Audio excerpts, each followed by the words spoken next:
अब बारी है आपको पूर्वांचल के अहम जिले आजमगढ़ की मुबारकपुर विधानसभा सीट के पिछले यानी कि 2017 के नतीजे के बारे में जानकारी देने की, जिससे आपको इस सीट का सियासी समीकरण समझने में आसानी होगी।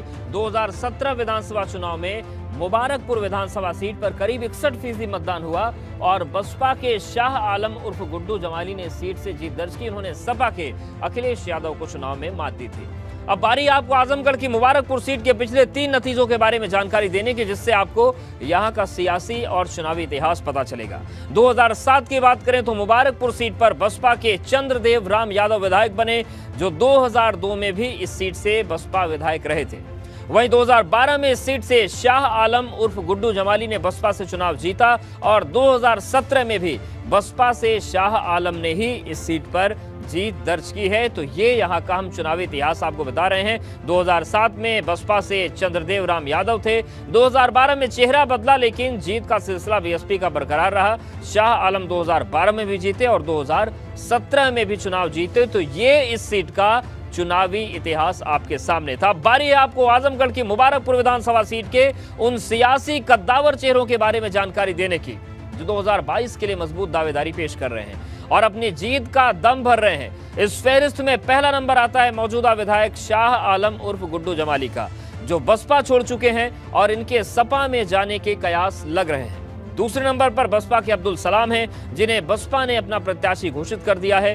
तीसरे नंबर पर समाजवादी पार्टी के अखिलेश यादव हैं, जो कि 2017 चुनाव में रनर अप रहे। वहीं चौथे नंबर पर भाजपा के लक्ष्मण मौर्य हैं, जो कि मजबूत दावेदार माने जा रहे हैं। तो ये 4 बड़े चेहरे हैं। अब बारी है आपको आजमगढ़ की मुबारकपुर सीट के इन सियासी चेहरों के बारे में सिलसिलेवार ढंग से जानकारी देने की, जिससे आपको इनके सियासी रसूख और ताकत का अंदाजा लग सकेगा। और इस फहरिस्त में पहला नंबर आता है मौजूदा विधायक शाह आलम उर्फ गुड्डू जमाली का।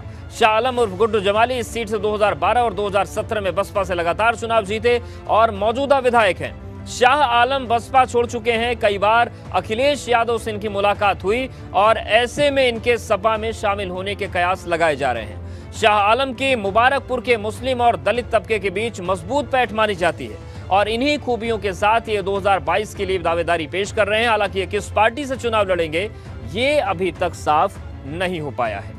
अब बारी आपको आजमगढ़ की मुबारकपुर सीट के लिए दूसरे बड़े सियासी चेहरे के बारे में जानकारी देने की, जो कि इलाके में बसपा का बड़ा चेहरा माने जाते हैं और 22 के लिए मजबूत दावेदारी पेश कर रहे हैं। ये हैं अब्दुल सलाम। अब्दुल सलाम को मुबारकपुर सीट पर बसपा का बड़ा चेहरा माना जा रहा है। 1991 में भी अब्दुल सलाम जनता दल से चुनाव जीतकर मुबारकपुर सीट से विधायक रहे। अब्दुल सलाम की भी मुबारकपुर के मुस्लिम और दलित तबके के वोटर्स के बीच मजबूत पैठ मानी जाती है। इसकी तादाद इस सीट पर सबसे ज्यादा है और इसकी मदद से अब्दुल सलाम भी 2022 में जीत के लिए अपनी दावेदारी पेश कर रहे हैं। और अब आपको आजमगढ़ की मुबारकपुर सीट के तीसरे बड़े सियासी चेहरे के बारे में जानकारी देते हैं, जो कि इलाके में समाजवादी पार्टी का बड़ा चेहरा है और 22 के लिए भी दावेदारी पेश कर रहे हैं। ये हैं अखिलेश यादव।